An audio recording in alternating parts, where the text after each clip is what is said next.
मैं हूं अंकित अवस्थी और चर्चा एक ऐसे एनकाउंटर की जिसे हत्या तक करार दिया जा रहा है। चर्चा बिहार के अंदर एक ऐसे एनकाउंटर की जिसमें सिस्टम ने एक व्यक्ति को सवाल पूछने पर मार डाला। इस तरह के आरोप आज महापंचायत में लगे। एक इस तरह के एनकाउंटर की जिस एनकाउंटर से अब सत्ता पक्ष और विपक्ष एक साथ होकर के सरकार से जिम्मेदारों को सजा दिलाने की मांग कर रही है। एक ऐसे एनकाउंटर की जिस एनकाउंटर में पुलिस पर ऑलरेडी केस दर्ज कर लिया गया है। बिहार के एक ऐसे मसले की जिसमें भरत तिवारी को भगत सिंह से, आधुनिक भगत सिंह से जोड़कर देखा जा रहा है। बिहार के एक ऐसे मसले की जिसमें कि सिस्टम के खिलाफ आवाज उठाते हुए आज के एक बेरोजगार युवा ने जिस तरह सरकार से सवाल उठाने की साहस और जिम्मेदारी निभाई, वो जिम्मेदारी उसे प्राण देकर तो चुकानी पड़ी, लेकिन समाज के अंदर एक क्रांति की सुगबुगाहट होकर शुरू हो गई। लाखों की संख्या में राजनीतिक कार्यकर्ता, हजारों की संख्या में नेता आज तक अपने विषयों को इतना गंभीरता से नहीं उठा पाए जो काम बिहार के भोजपुर जिले के अंदर शाहपुरा थाना क्षेत्र में बिलौटी गांव के जवरिया क्षेत्र के रहने वाले भरत तिवारी ने अपनी जान देकर पूरी देश की चर्चा बटोर ली है। तरीके सही या गलत ये आने वाला समाज और समय तय करेगा, लेकिन आज ये विषय क्या है, मैं आपके सामने इस विषय को पूरी तरह बताने जा रहा हूं। ब्रीफ में अगर मैं केवल इतना कहूं कि सोशल मीडिया पर पुलिस की कारस्तानियों को बताते हुए एक व्यक्ति जिसका नाम भरत तिवारी है, वो जब अपनी गन को पुलिस के सामने रख देता है, पुलिस के एनकाउंटर में उसकी मौत हो जाती है।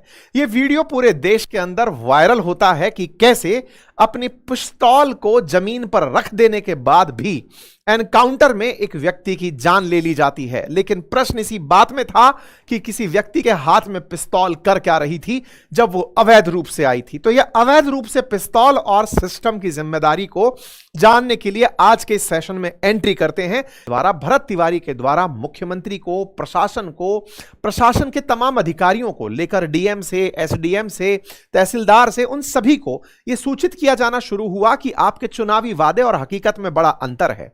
और ऐसे में उसके लाइव प्रशासन को लोगों ने सराहना शुरू किया। उसके द्वारा उठाए जा रहे मुद्दों की लोगों के बीच चर्चा होने लगी, प्रशासन की जिम्मेदारी तय होने लगी।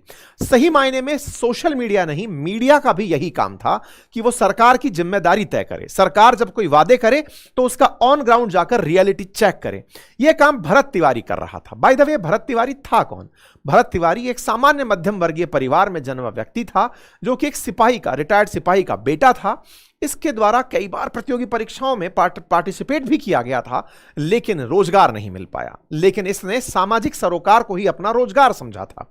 इसे यह समझ में आने लगा था कि प्रशासन में अगर मैं शामिल भी हो गया तो जिनके लिए मैं काम करूंगा वो सामाजिक दायित्व तो मैं आज भी फुलफिल कर सकता हूं। भरत तिवारी ने यही करते हुए एक नौजवान के रूप में लोगों के काम सीधे प्रशासन तक, और यकीन मानिए आप जो काम प्रशासन से करवाने की चेष्टा रखते हैं, आप में से बहुत सारे लोग जब हमसे मिलते हैं और कहते हैं कि हमें प्रशासनिक सेवाओं की तैयारी करनी है, तो उनके मन में एक बहुत बेसिक सा पॉइंट होता है कि मैं लोगों की मदद करना चाहता हूं। वास्तविकता यह है कि आप प्रशासन में पहुंचकर मदद करेंगे, यह आपका एक मिथ है। आप मदद करना चाहते हैं तो आज भी भरत तिवारी की तरह आप कर सकते हैं। जो भरत तिवारी कर रहा था वो लोगों के मुद्दों को प्रशासन तक पहुंचा रहा था, पहुंचा करके उनको जिम्मेदार बना रहा था कि सर ये बात होनी थी, हुई नहीं है। सर देखिए कि जिन लोगों को जमीन अलॉट की गई है वो गड्ढे में है, वहां पर बारिश होगी वो फिर डूब जाएंगे, फिर से मानसून आने वाला है, फिर इतने लोग गायब हो जाएंगे। सर इस चीज को देखिए, यह काम आप भी कर सकते हैं। यही काम भरत तिवारी कर रहा था। यानी कि यह काम असल में मीडिया का था कि सरकार ने चुनावों में जो अनाउंसमेंट किए थे वो अनाउंसमेंट धरातल पर कितने उतरे। लेकिन भरत तिवारी ने तरीका अपनाते अपनाते कुछ मर्यादाएं भी शब्दों में लांघी थी।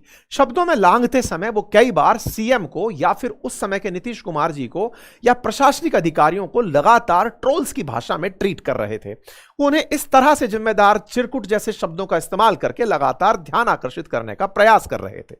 निरंतर सोशल मीडिया पोस्ट, मैं आपको कुछ की पोस्ट की यहां पर कटिंग्स भी शो कर रहा हूं, आप इन्हें देखें तो निरंतर पोस्ट के थ्रू अपनी जानकारी फेसबुक पर रखते जा रहे थे। फेसबुक पर शुरुआत में उन्हें कुछ 5-6 हजार लोग फॉलो करते थे, लेकिन जब से भरत तिवारी मसला ऊपर निकला है लगभग 2.25 लाख लोग उन्हें फेसबुक पर फिलहाल फॉलो कर रहे हैं। लेकिन भरत तिवारी इस समय इस दुनिया में नहीं है। हुआ क्या? भरत तिवारी के द्वारा इस तरह की जब बातें सोशल मीडिया पोस्ट के माध्यम से लगातार हर महीने उठाई जा रही थी और लाइव के मतलब लोगों के बीच पहुंच करके वो वीडियो फुटेजेस के माध्यम से लोगों की बात रख रहे थे। एक वीडियो फुटेज से आप इसे समझ सकते हैं ये वो कैसे लोगों के बीच पहुंच करके उनके डूबत के क्षेत्रों की तस्वीरें लोगों को दिखा रहे हैं।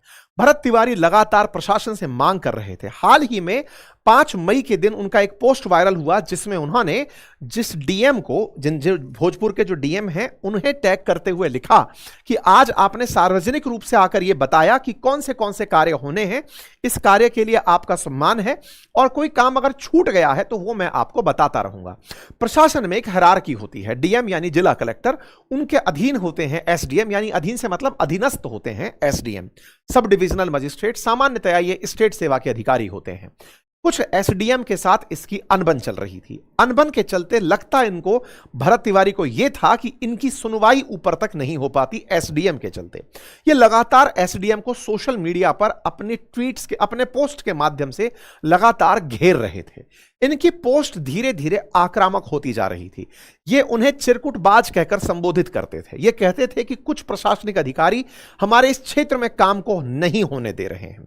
हद धीरे धीरे पार होने लगी। हद पार होने लगी 4 जून की एक पोस्ट से, जब भरत तिवारी ने सोशल मीडिया पोस्ट में एक बात लिखी और उसमें लिखा कि मैं क्रांतिकारी युद्ध करके मैं शब्द का इस्तेमाल नहीं करूंगा, जगदीशपुर के एसडीएम को एनकाउंटर करके कुत्ते की मौत मारने वाला हूं।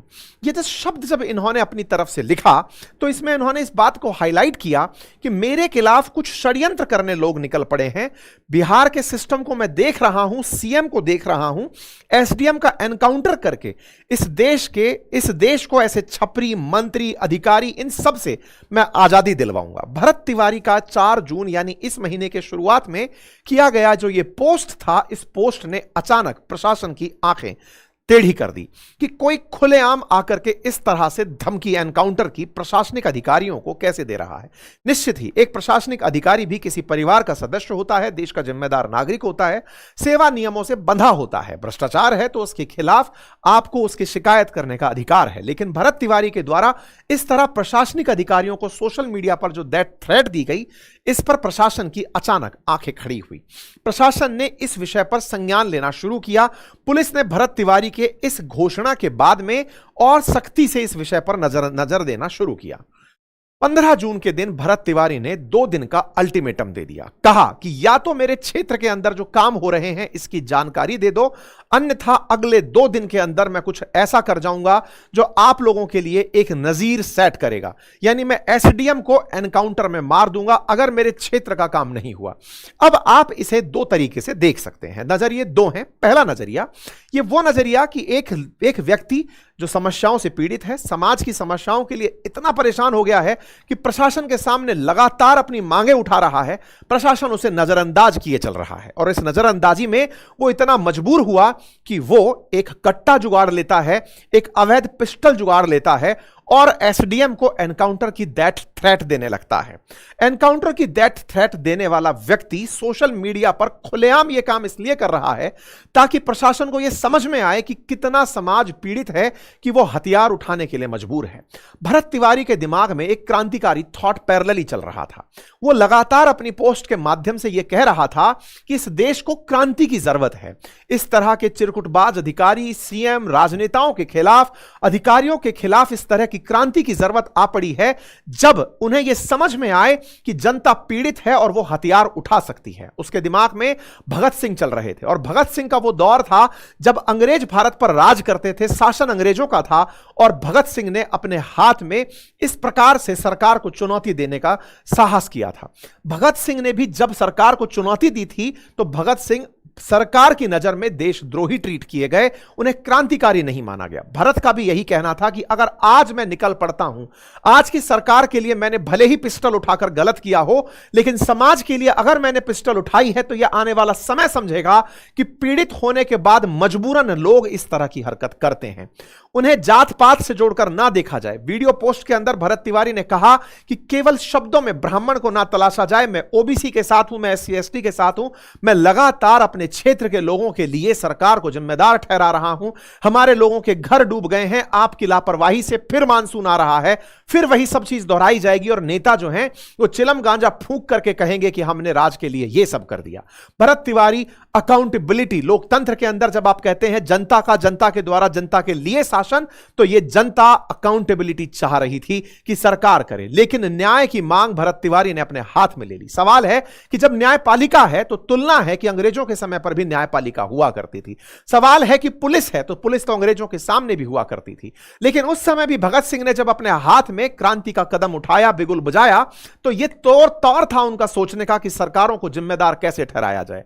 भरत तिवारी ने जो किया उसका समय और निर्णय समाज करेगा, न्यायपालिका करेगी। विषय वस्तु पर फिर लौटते हैं। भरत तिवारी ने अपनी तरफ से समाज को जिम्मेदारी के साथ आगे लेते हुए चलने का निर्णय लिया और अपने हाथ में पिस्टल थाम ली, और भरत तिवारी के द्वारा लगातार सोशल मीडिया पोस्ट के माध्यम से सूचित किया जाता रहा कि मेरा समाज सेवा का जीवन उद्देश्य है, मैं इसकी पूर्ति के लिए आगे निकला हूं। लेकिन पुलिस ने अपनी पोस्ट में इस बात को इस तरह से सूचित किया कि हमें जानकारी मिली है कि भरत तिवारी नाम के सूचना मिली है कि एक व्यक्ति हथियार लेकर घूम रहा है। पुलिस उस क्षेत्र में शाहपुरा थाना जो है वो उस व्यक्ति के घर पहुंची है और वहां पर उसकी मानसिक स्थिति देखी है तो पता चला है कि वो अस्वस्थ है। भोजपुर पुलिस के द्वारा यह जानकारी उसके बारे में जो दी गई, जिसमें उसे अस्वस्थ करार दिया गया, इस पर भरत तिवारी की प्रतिक्रिया आई कि चलो कुछ तो पता चला, लेकिन मैं देशद्रोही होने के इंतजार में था, आपने मुझे केवल मानसिक रूप से अस्वस्थ करार दे दिया। अगर समाज का मुद्दा उठाना अस्वस्थ करार देना है तो चलिए कुछ तो मैं आपकी नजर में आया। लेकिन इस बीच में एक वीडियो निकल कर आता है, क्योंकि भरत तिवारी अपने हर इंसिडेंट को फेसबुक पर लाइव कर दिया करते थे। तो जब शाहपुरा पुलिस उनको गिरफ्तार करने और उनकी पिस्टल को पकड़ने के लिए पहुंची तो उस दिन का एक वीडियो बाहर निकल कर आया। यह 15 जून की बात है। 15 जून के दिन जब पुलिस भरत तिवारी के घर पहुंची तो वह अपने हाथ में पिस्टल लहरा रहे हैं, लेकिन पुलिसकर्मी भी अपने हाथ में पिस्टल लेकर के उसका घेराव कर रहे हैं। यह ऐसा दौर था जो कैमरे पर कैद हो रहा था। देखकर दो नजरिए बन रहे थे, पहला कि भरत तिवारी पुलिस की तरफ बंदूक करके खड़े हैं, और दूसरा यह कि पुलिस भी उनकी तरफ बंदूक करके खड़ी है, अर्थात एसडीएम को एनकाउंटर की धमकी देने पर पुलिस उनका एनकाउंटर करने आ चुकी है। इस तरह का दृश्य देखने को मिला। लेकिन इसी बीच में भरत तिवारी के खिलाफ मीडिया में एक चर्चा बनती है कि पुलिस को बंदूक दिखाने वाला यह व्यक्ति कौन है।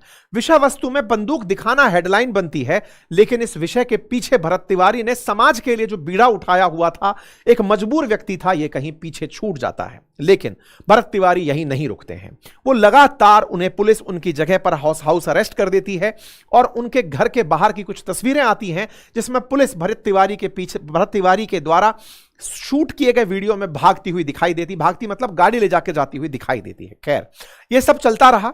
16 जून के दिन भरत भूषण तिवारी की गिरफ्तारी और अवैध हथियार बरामद करने के लिए 17 जून की सुबह करीब 5:10 पुलिस टीम बिलौटी गांव स्थित उनके घर पहुंचती है। एफआईआर की संख्या कांड संख्या 759/26 के तहत पुलिस टीम 16 जून की सुबह 4:40 पर भरत तिवारी की गिरफ्तारी के लिए बिलौटी गांव में जो उनका घर है वहां पहुंचती है। पुलिस का कहना है कि सुबह लगभग 5:10 पर दरवाजा खुलवाने पर भरत तिवारी पुलिस को देखते ही आक्रामक हो गया और उस पर पिस्टल तान दी। इसके बाद पुलिस ने दरवाजा बंद कर दिया। आरोप है कि भरत घर की छत पर चढ़ गया, वहां से पुलिस टीम पर फायरिंग शुरू कर दी, जिसके बाद पुलिस कर्मियों ने सुरक्षित पोजीशन लेकर अपना बचाव किया।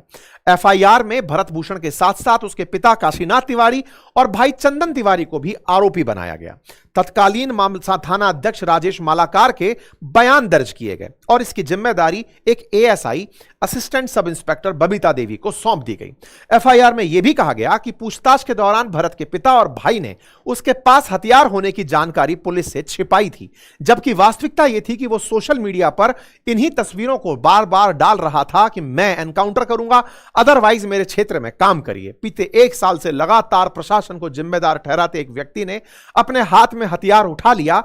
यह व्यक्ति की मानसिक स्थिति है या समाज की विकृति की उसने प्रशासन की वजह से एक व्यक्ति को हथियार उठाने के लिए मजबूर कर दिया।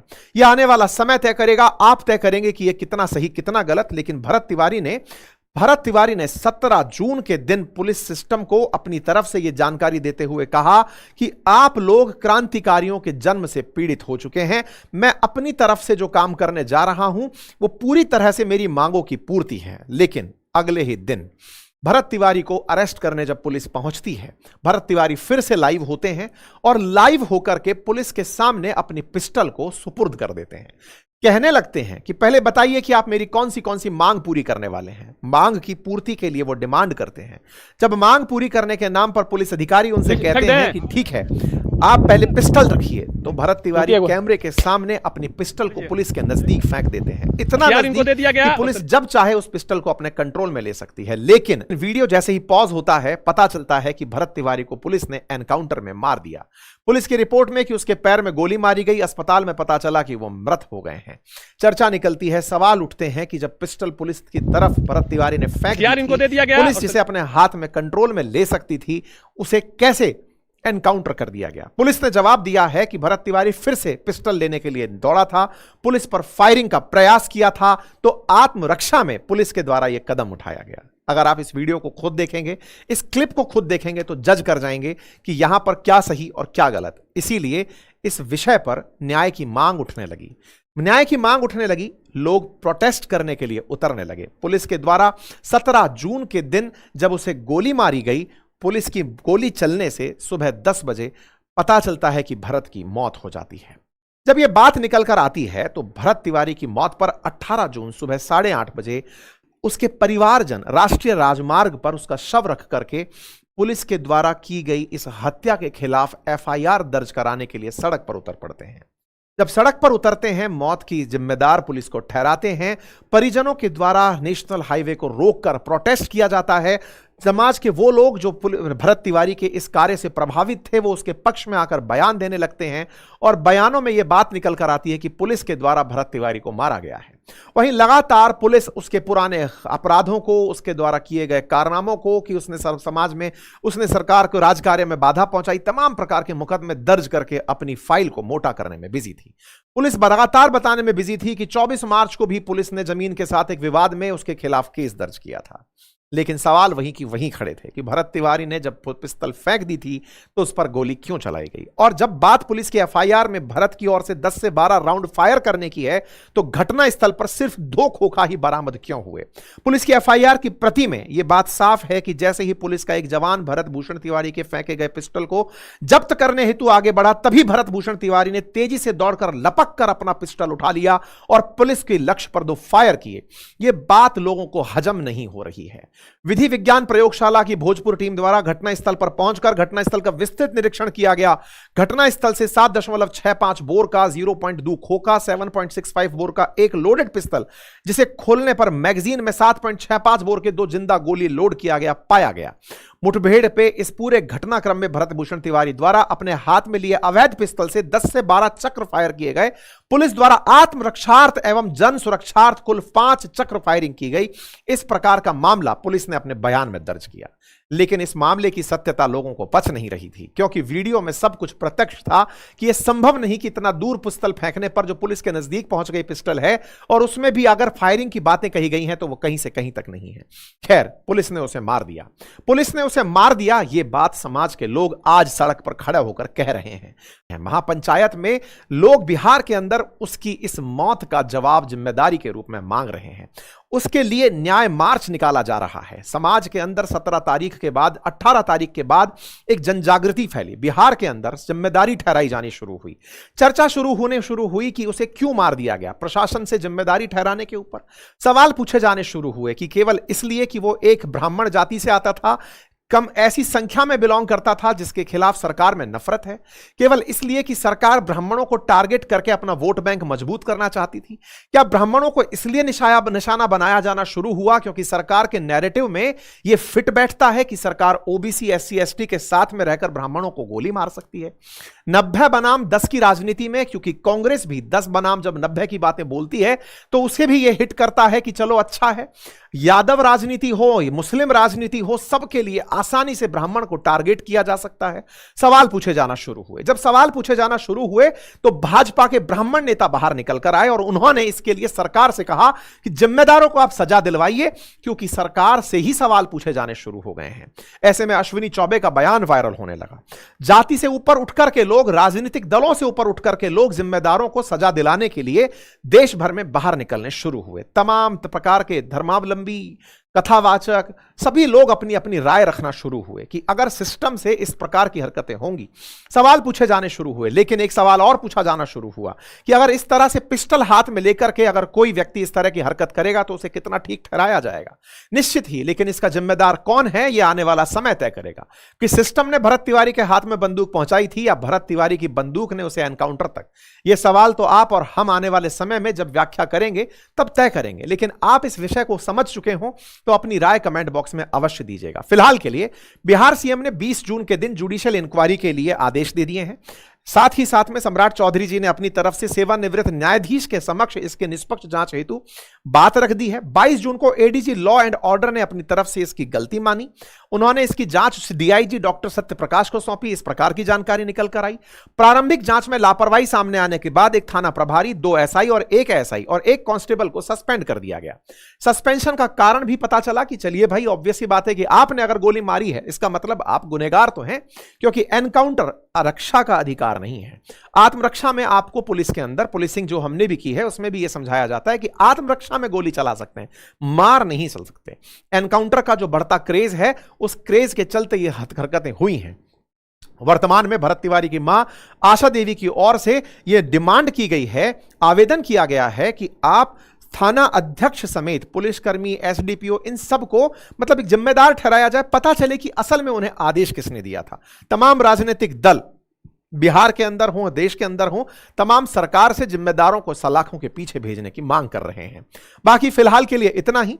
इन्वेस्टिगेशन के अंदर सीबीआई इन्वेस्टिगेशन की मांग की जा रही है।